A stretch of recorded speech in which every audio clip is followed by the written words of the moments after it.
Good morning all guys. आज हम आपके सामने बहुत इंटरेस्टिंग वीडियो लेके पेश हुए हैं। आशा करते हैं कि आप हमारी वीडियो को पसंद करेंगे। पसंद आने पर लाइक शेयर सब्सक्राइब करें।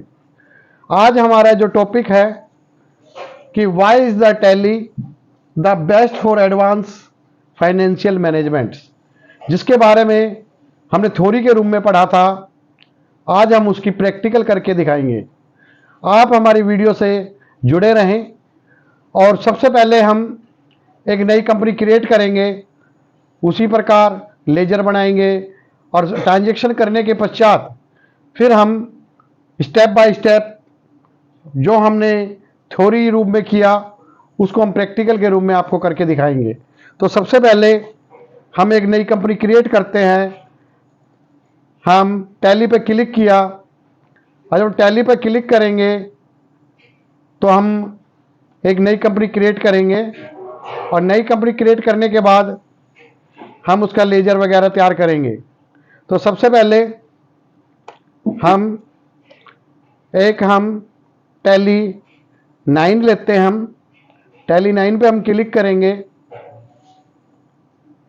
और उस पर नई कंपनी क्रिएट करने के पश्चात स्टेप बाय स्टेप उनका अध्ययन करेंगे।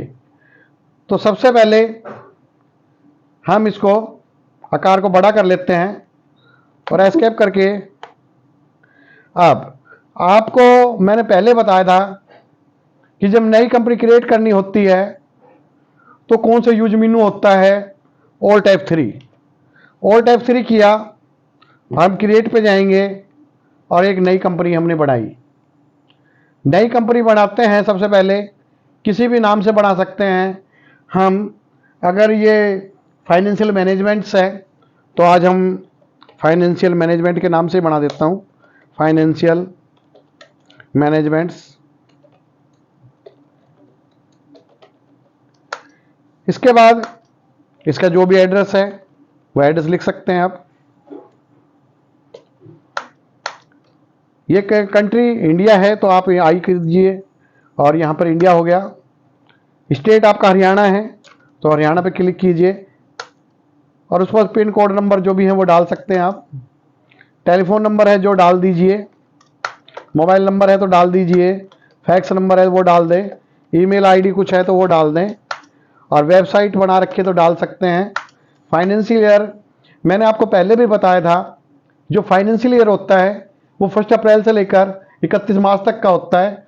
तो जो अब ईयर चल रहा है वो 2023-24, तो उसका फाइनेंशियल ईयर स्टार्टिंग आपका क्या होगा, 1/4/2023। तो फाइनेंशियल ईयर भी वही होगा और बुक बिगिनिंग भी वो होगा, क्योंकि जो पुस्तकों में जो लेखा जोखा होगा वो भी आपका 1 अप्रैल से स्टार्ट होगा। पासवर्ड हम नहीं डालते इसमें, यूज सेक्रेटरी कंट्रोल वगैरह नहीं डालते। और अब हम इस पर एक्सेप्ट करेंगे और हमारे यहाँ पर कंपनी क्रिएट हो गई। कंपनी क्रिएट होने के पश्चात तो सबसे पहले हम जनरल एंट्री समझते हैं क्या है, उसके अकॉर्डिंग लेजर बनाएंगे। Enter the following transaction in the journal of Sahil. Sahil का ट्रांजेक्शन, लेन देन की ट्रांजेक्शन करनी है। तो अक्टूबर 1 है 2023 लगा, मतलब कि 2022 है। Purchase goods from Anil for cash. तो मैंने कहा था कि पर्सनल नाम और कैश हो। अगर पर कैश नहीं होता तो इसकी एंट्री होती purchase account debit to Anil, लेकिन कैश दे दिया तो आप इसकी एंट्री हम कैश की करेंगे। जिसमें कैश दे दिया हो या बैंक दे दिया हो तो बैंक या कैश होगा। अगर नहीं दिया हो तो आप उसको पर्सनल नाम के साथ सेल्स परचेज ले सकते हैं। तो ये purchase goods from Anil for cash 40,000, तो इसकी एंट्री होगी purchase account debit to cash, ना कि purchase account debit to Anil होगी। ये थोड़ा ध्यान देना है आपको, जब भी जनरल एंट्री करें तो ये ध्यान दें कि आपको घुमाने के लिए इस टाइप की एंट्री हो, कहीं घूम जाते कि अनिल लें या कैश लें। तो श्योर है जब आपको कैश या बैंक दे दिया हो और कोई भी परचेज कर रहे हैं, सेल कर रहे हैं, तो आप उसको कैश या बैंक ही लेंगे, कोई नाम नहीं लेंगे। तो फर्स्ट एंट्री होती है purchase account debit to cash. तो मैंने आपको पहले भी बताया था कि कैश का ऑलरेडी टैली में बना होता है, उसको बनाने की आवश्यकता नहीं होती। तो हम लेजर क्रिएट करेंगे परचेज का।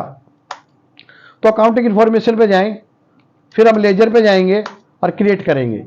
तो सबसे पहले हम लेजर बनाते हैं परचेज अकाउंट का। तो परचेज अकाउंट का हम लेजर बनाएंगे, तो अंडर में जाएगा परचेज का। ये मैं आपको बता चुका हूं कि कौन सा लेजर किसके अंडर में जाता है, और यहाँ मैं एंटर करते जाएंगे और आपके ये फर्स्ट लेजर क्रिएट हो चुका। अब सेकंड ट्रांजेक्शन है इसमें, परचेज गुड्स फ्रॉम अतुल। आप ध्यान दीजिए इसमें कैसे नहीं है, तो डायरेक्ट आप जनरल जो आपको जनरल एंट्री दी है उसके अकॉर्डिंग माइंड से ऑटोमेटिक समझ जाओ कि इस एंट्री की जनरल आपकी ट्रांजेक्शन क्या होगी। तो जो कैश नहीं है तो श्योर है purchase account debit to Atul.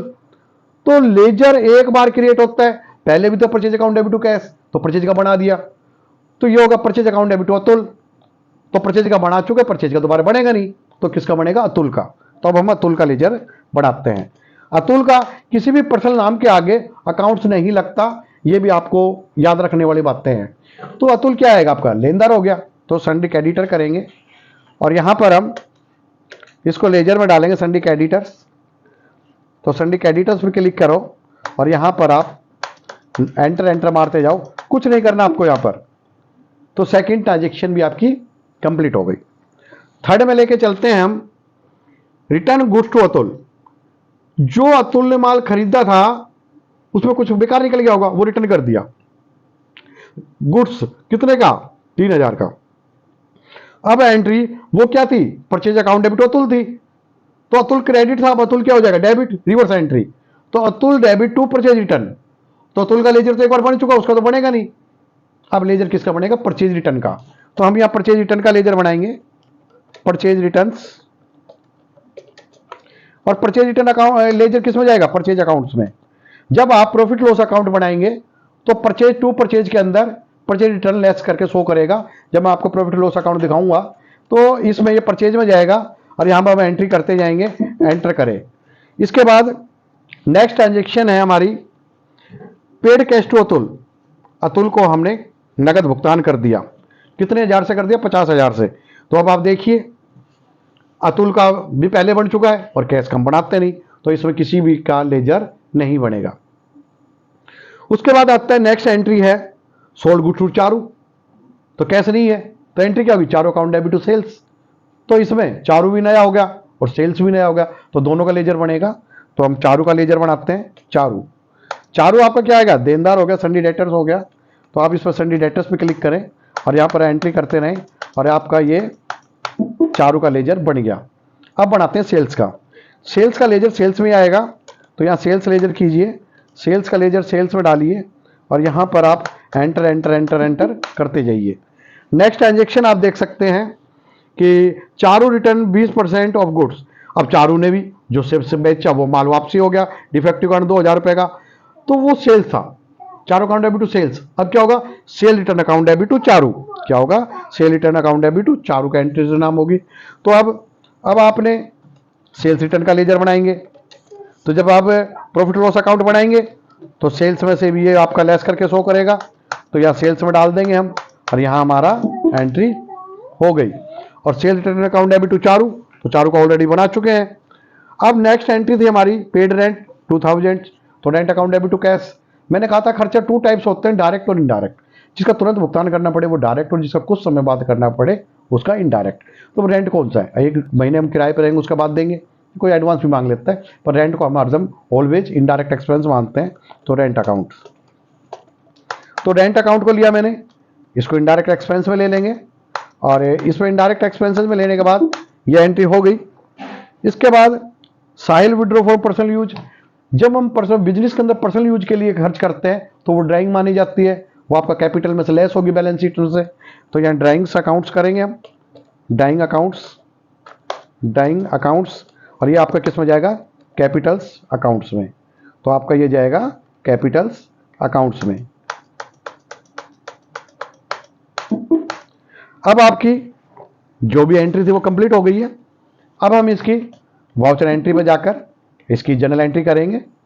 तो हम इस बार सबसे पहले अकाउंटिंग वोचर पे जाएं, और अकाउंटिंग वोचर पे जाएंगे तो फर्स्ट ट्रांजेक्शन थी आपकी कि purchase account debit to cash.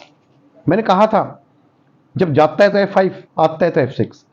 तो जब परचेज करें तो कैश जाएगा, तो यूज करेंगे F5। क्या करेंगे वे? F5। तो P कीजिए, परचेज पे डालिए, और परचेज में हमें 40,000 यहाँ पे एंट्री कर देंगे, और यहाँ हम कैश कर देंगे। कैश पे क्लिक कीजिए और यहाँ एंट्री, तो यहाँ लिख सकते हैं हम being purchase goods with cash. आप नरेशन लिखना चाहें तो लिख सकते हैं बीइंग परचेज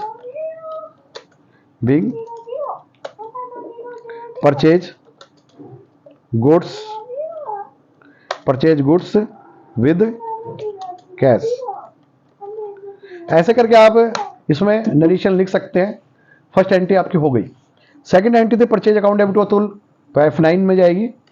तो आप purchase account debit to Atul, तो आप इसमें कोई डेट वगैरह है तो अतुल ले लेंगे हम। यहाँ पर अतुल पे क्लिक किया, कुछ नहीं कर, सीधा एंटर मारते जाओ आप, और यहाँ पे क्या परचेज हो गया हमारे पास। आइटम कुछ नहीं लेना हमें, तो इसके अंदर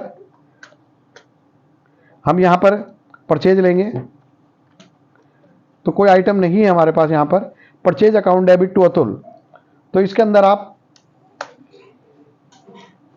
परचेज लिया हमने यहाँ पर, और कुछ नहीं है। यहाँ पर अमाउंट डाल दें, और अमाउंट हमारे पास हो गया 40,000 रुपये। तो हमारी एंट्री हो गई। तो इसके बाद अब हमारे पास आता है रिटर्न की थी एंट्री। तो अतुल से परचेज रिटर्न किया हमने, तो F7 हो जाएगा। तो हम अतुल को डेबिट में लेंगे। अतुल डेबिट्स 3,000 रुपये से लिया हमने, परचेज रिटर्न लिया मैंने, और यहाँ कुछ नहीं करना, आप एंट्री मारते जाओ, ये आपकी हो गई। नेक्स्ट एंट्री थी हमारे पास Anil account debit to cash, फिर F5 हो गया। अनिल मैंने यहाँ पर फिर अतुल किया, अतुल से हमने 50,000 रुपये कैश पेमेंट कर दी, यहाँ कैश किया मैंने। Atul account debit to cash entry कर दी। अतुल के बाद फिर मैंने Charu account debit to sales, फिर F8 किया। Charu account debit to sales, कुछ नहीं करना, एंट्री मारते जाओ आप, कुछ नया नहीं करना इसमें। और यहाँ आप फिर सेल्स ले लेंगे, यहाँ पर कुछ नहीं है, एंट्री मारो, यहाँ पर सेल्स ले लें, और यहाँ पर एंट्री करें। और चारों account debit to sales 1 lakh से हो गया हमारे पास, और यहाँ एंट्री करें, और नरेशन लिख सकते हैं आप। इसके बाद नेक्स्ट ही सेल रिटर्न टू चारू, तो फिर F7 हो गया। So sale return account debit to Charu, तो सेल्स रिटर्न लिया मैंने, कुछ नहीं करना है, एंट्री मारो। रिटर्न थी हमारी 20,000 रुपये की, तो सेल्स रिटर्न 20,000 की हो गई। तो यहाँ चारू से होगी। Sale return account debit to क्या था हमारे पास, चारू था, तो एंट्री किया हमने, और ये हमारी एंट्री हो गई। इसके बाद रेंट अकाउंट डेबिट टू कैसे जा रहा है, तो F5 होगा। फिर यहाँ रेंट कर दिया, रेंट हमारा 2,000 रुपये का हो गया, और rent account debit to cash हो गया, और ये हमारी एंट्री कंप्लीट हो गई। इसके बाद sir dying account debit to cash, ये भी F5 में जाएगा, खर्चे आपका। तो डाइंग अकाउंट आपका 10,000 रुपये हो गया, और ये आपका कैश हो गया। अब ये आपकी जो जनरल एंट्री हो गई। अब चलते हैं, हमने जो कल थ्योरी के रूप में पढ़ा था, सबसे पहले था मल्टीपल कंपनीज। तो मल्टीपल कंपनीज क्या होती है, कैसे करते हैं। तो मल्टीपल कंपनीज में हमने सबसे पहले आपको बताया था कि go to gateway of Tally, create company, alt F3। तो ये मैं आपको पहले ही कर चुका हूँ। ये आप फीचर देखें, गेटवे ऑफ टैली है। तो इसके अंदर मैंने आपको बताया था कि क्या करते हैं, क्रिएट कंपनी करते हैं। तो अभी मैंने आपको करके दिखाया था ओल्ट F3, अब कर देता हूँ। ओल्ट F3 पे देख सकते हो आप, यहाँ नीचे आकर ये क्रिएट कंपनी है। और इस प्रकार अभी हमने जो फर्स्ट डिटेल भरी, उसमें पूरी डिटेल, क्या नाम, एड्रेस वेड्रेस सारा कंप्लीट कर सकते हैं। तो ये आपका मल्टीपल कंपनी इसके अंदर कर सकते हैं आप। ये आप एक साथ जो ऑलरेडी कंपनी बनी हुई है सेलेक्ट कंपनी में, वो ऑलरेडी कंपनी ओपन कर सकते हैं। तो यही हमने आपको समझाया मल्टीपल कंपनी का। गेटवे ऑफ टैली पे जाएं, फिर क्रिएट कंपनी करें, इसमें सही कंपनी नेम डालें, उसके बाद क्रिएट ए कंपनी करें, गेटवे ऑफ टैली ओल्ट F3 का यूज करें। इसी प्रकार मल्टीपल करेंसीज का था। तो मल्टीपल करेंसीज हमने कैसे की थी वो आप ध्यान दीजिए। मल्टीपल करेंसीज करने के लिए हमने आपको सबसे पहले आपने क्या किया था, F है। तो मल्टीपल करेंसीज के लिए हमने आपको ये बताया था कि गेटवे ऑफ टैली पे जाएं, और फिर आप F11 यूज करें। जब आप F11 यूज करेंगे तो इसके अंदर आप देख सकते हैं कि आप इसमें अकाउंटिंग फीचर पे जाएंगे, मल्टीपल, आप यहाँ पर हम ओपन करेंगे और जब आप F11 करते हो इसके अंदर तो multiple maintains allow multiple currencies, इस पर यस क्लिक कीजिए और जो हमने आपको समझाया था वो आप देख सकते हैं इस पर। अब आपका अलाउ मल्टीपल करेंसीज हो गया। अब आपको करना क्या है उसके बाद देखिए, आप सबसे पहले F11 फीचर पे चले गए। अब आप अकाउंटिंग फीचर पे जाएंगे तो अकाउंटिंग वोचर, तो अकाउंटिंग वोचर पे गए आप, इस पर कुछ नहीं करना आपको, सेट अलाउ कर दिया। अब अकाउंटिंग इंफॉर्मेशन पे जाएं, अकाउंटिंग इंफॉर्मेशन पे गए, यहाँ पर देखो करेंसीज आ गई। अब करेंसीज आ गई तो अब आपको करेंसीज को क्या करना है, उसको क्रिएट करोगे तो नई कंपनी आप इस पर बना सकते हो। तो यहाँ पर नई कंपनी बनाने के लिए एग्जांपल, जैसे कि आपने लिखा है यहाँ पर डॉलर लगाया, डॉलर यानी इंडियन रुपीज़ में नहीं, डॉलर में प्रयोग करते हैं, तो हम यहाँ डॉलर लगाएंगे और यहाँ क्या कर देंगे, डॉलर, यहाँ डॉलर, और यहाँ कुछ नहीं करना, आप सीधा एंट्री मारते जाएं और ये आपका डॉलर का लेजर आपका तैयार हो गया। अब आप क्या करेंगे इसके पश्चात, जब आप इसको डॉलर को कैसे करेंसीज को शो करेंगे वो आप देख सकते हैं इसमें। तो आप सबसे पहले यहाँ से बाहर जाइए और इसके अंदर रेट ऑफ एक्सचेंज के अंदर मल्टीपल करेंसीज लाने के लिए आप क्या करेंगे, आप सबसे पहले जैसे कि आप प्रॉफिट लॉस अकाउंट में गए तो प्रॉफिट लॉस अकाउंट में जाने के बाद आपको कुछ नहीं करना, केवल ओल्ड सी करें। जब आप ओल्ड सी करेंगे तो आप इसमें देख सकते हैं फाइनेंशियल मैनेजमेंट करेंसीज, जो करेंसीज है तो उसमें हमें इंडिया में तो रुपीज करता है और यहाँ मैंने डॉलर का प्रयोग किया और यहाँ कुछ नहीं करना आपको और यहाँ एंट्री मारते जाएं। तो अब आप देख